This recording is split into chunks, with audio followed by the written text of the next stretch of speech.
देखिए, ज्यादातर लोग ये कह रहे हैं कि विकास दुबे का एनकाउंटर जो है ये कोई मुद्दा नहीं है। आपकी पार्टी ने जोर शोर से ये कहा कि समाजवादी पार्टी की सरकार बनेगी तो खुशी दुबे को जेल से रिहा कराया जाएगा। इस मुद्दे को आप जोर शोर से उठाते हुए नजर आ रहे हैं, लेकिन ग्राउंड पर उसका फायदा होता हुआ नजर नहीं आ रहा है। कैसे देखते हैं? देखिए, अन्याय और अत्याचार का एक सिंबल भारतीय जनता पार्टी की सरकार है। उसके तहत चाहे खुशी दुबे का मामला हो या फिर अजय मिश्रा टेनी का मामला हो, आशीष मिश्रा टेनी का मामला हो, या गोरखपुर में जो हत्या हुई, हाथरस में जो हुआ, उन्नाव में हुआ, सब उस अत्याचार और अन्याय या जो लाठीचार्ज हो रहा है। अब सवाल यह है कि जो मुट्ठी भर लोग लाठियां खा करके भी, अत्याचार अन्याय सह करके भी, 1000 रुपए का सिलेंडर ले करके भी 5 साल से बेरोजगार युवा युवती परिवार में है, तब भी भारतीय जनता पार्टी को वोट देना चाहते हैं, बिल्कुल वोट दे सकते हैं। लेकिन ऐसे लोग जिन्होंने स्वयं को बर्बाद करके भारतीय जनता पार्टी को आबाद करने की ठानी है, ऐसे लोग बहुत कम हैं। मूलतः प्रदेश का चुनाव बुनियादी मुद्दों पर होगा।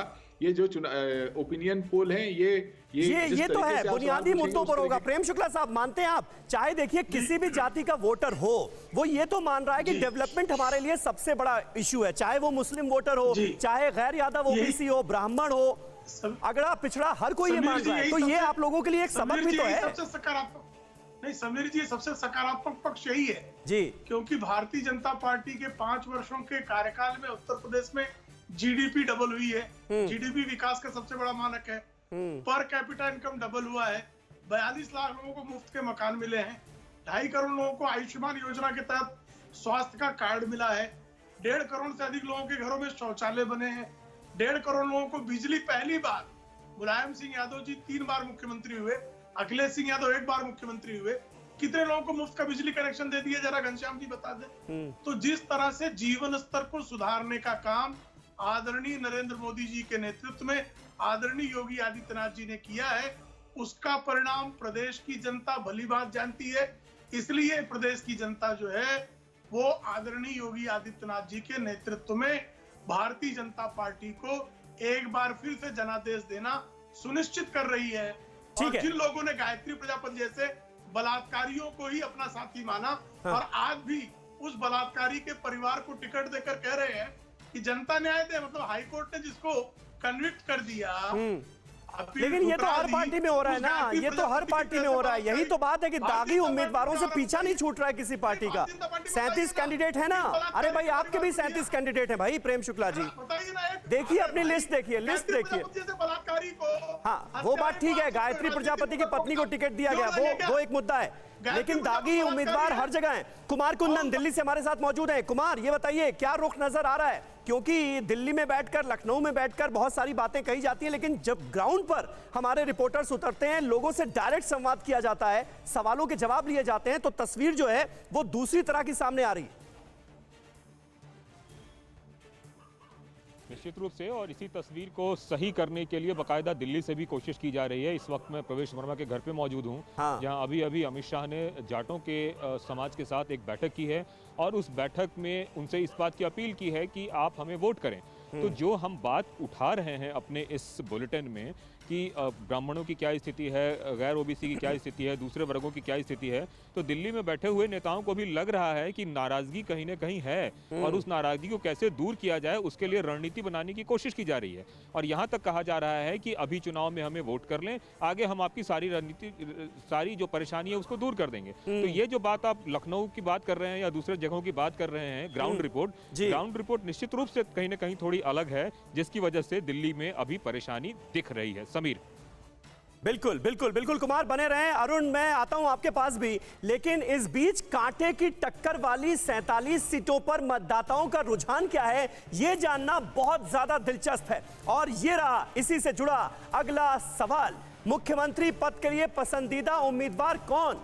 ये हमने डायरेक्ट सवाल पूछा, जिस सवाल का मैं जिक्र कर रहा था उसके भी नतीजे थोड़ी देर में आपके सामने होंगे, लेकिन यह बड़ा सवाल है जिसका जवाब हमें मिला 40% योगी आदित्यनाथ के पक्ष में, सबसे ज्यादा 40%, और अखिलेश यादव के पक्ष में 34%। देखिए जो गैप है वो ज्यादा नहीं है, सिर्फ 6% का ही गैप है। 18% मायावती के हक में है और 8% अन्य उम्मीदवारों के हक में, यानी मुख्यमंत्री पद के लिए सबसे पसंदीदा उम्मीदवार 40% के साथ योगी आदित्यनाथ, और उसके बाद अखिलेश यादव 6% के अंतर से दूसरे नंबर पर। किस सरकारी योजना का सबसे ज्यादा लाभ हुआ? अभी प्रेम शुक्ला जी बता रहे थे तमाम योजनाएं विकास के तो तमाम दावे हैं, उसको लेकर भी सवाल हुआ। मुफ्त राशन योजना जो है उसके बारे में सबसे ज्यादा लोगों की राय पॉजिटिवली सामने आई है। 50% ने कहा कि मुफ्त राशन योजना का सबसे ज्यादा फायदा हुआ। देखिए, जब ग्राउंड पर आप उतरते हैं तो ये जो छोटी छोटी योजनाएं हैं ये कितना बड़ा असर दिखाती हैं ये पता चलता है। प्रधानमंत्री आवास योजना 20%, आयुष्मान भारत योजना 15%, उज्ज्वला योजना 5% और 10% की कोई राय नहीं थी। तो सबसे ज्यादा जिस योजना का फायदा हुआ है वो है मुफ्त राशन योजना।